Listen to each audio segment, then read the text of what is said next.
Kemi arritur në konkluzionin se presidenti i Republikës Bajram Begaj ka konsumuar 7 shkelje kushtetuese të rënda në kuptim të nenit 90.2 e kushtetutës. Konkretisht, shkeljet e rënda dhe të përsëritura të kushtetutës nga ana e presidentit të Republikës Bajram Begaj janë si më poshtë. Dekretimi antikushtetues i zgjedhjeve për Bashkinë e Tiranës në kundërshtim me nenet 4, 7, 13, 86, 92, 94, 115, 124 dhe 131 të kushtetutës ka dekretuar zgjedhje të përjetshme vendore në Bashkinë e Tiranës pa u krijuar nga pikpamja kushtetuese vakanca, duke ju bindur urdhrit politik të Edi Ramës në Asamblenë e Përgjithshme të Partisë Socialiste,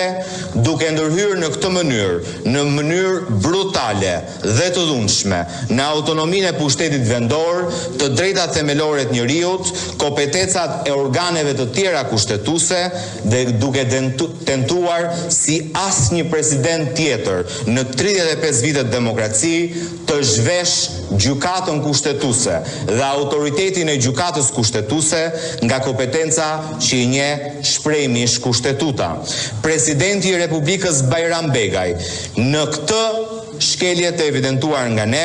ka kryer shkelje të rëndë të kushtetutës për shkak se ka ushtruar një kompetencë kushtetuese që nuk kishte lindur ende dhe që kishte pengesë kushtetuese për ta ushtruar në atë moment. Ka synuar të ngushtoj kompetencat e gjykatës kushtetuese dhe rolin e saj në rastet e shkarkimit të zgjedhurve vendor. Ka futur në ngërç kushtetues zgjedhjet e pjeshme për Bashkinë e Tiranës, si dhe ka minuar legitimitetin e tyre duke shkaktuar konfuzion të zgjedhësit në Bashkinë e Tiranës. Ka marrë kompetencat e sistemit gjyqësor duke përcaktuar jurisdiksionin për se ku kundërshtohet një vendim i Këshillit Ministrave, kompetencë e cila është ekskluzive e sistemit gjyqësor. Ka shfaqur mungesë pa anësie, integriteti dhe pavarësie, duke u nënshtruar autoritetit kryeministrit dhe duke lejuar përqendrimin e të gjitha pushteteve në një dorë të vetme,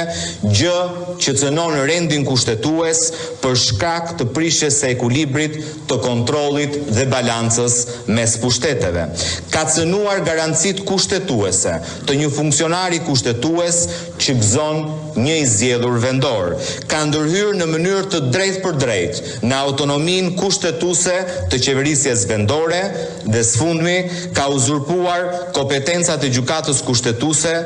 që tjetë kjo e fundit nëse pranon brenda jurisdiksionit vet për shqyrtim apo jo një vendim të Këshillit Ministrave. Pas vendimit të mbledhjes gjyqtarëve që pezullonte dekretin e presidentit në ndyshimet serioze, sepse ky është një nga kriteret për të marrë pezullim të një akti nga gjykata kushtetuese për shkeljet kushtetutës dhe për më tepër përmes vendimit të mbledhjes së gjyqtarëve për ta kaluar kërkesën e kryetarit të Bashkisë Tiranës për shqyrtim, gjykata kushtetuese praktikisht i ka dhënë përgjigje edhe jurisdiksionit që ngrinte si pretendim absurd presidenti i Republikës. Shkelja e dytë që është kryer, shkelja e rëndë e dytë, që është kryer nga presidenti i Republikës, ka të bëjë me ndërhyrjen brutale, antikushtetuese në çështjen e mandateve të gjyqtarëve kushtetues. Në kundërshtim me nenin 4, 7, 124, 125, 127, 129 dhe 179 kushtetutës ka ndërhyrë në pavarësinë e gjykatës kushtetuese duke kërkuar ndërprerje antikushtetuese të mandateve të anëtarëve të kësaj gjykate dhe duke duke krijuar pasiguri juridike në ushtrimin e detyrës nga ana e tyre si formë kyçe dhe më e dhunshme e cënimit pavarësisë së një gjyqtari kushtetues. Në 30 janar të 2025-s, presidenti Begaj, pa e patur në kompetencë tij, ka kërkuar nga gjykata deklarimin e mbarimit të mandateve të disa anëtarëve të gjykatës kushtetuese. Nëse lexon shkresën e zotit Begaj, do të shikoni që ka vendosur në pikpyetje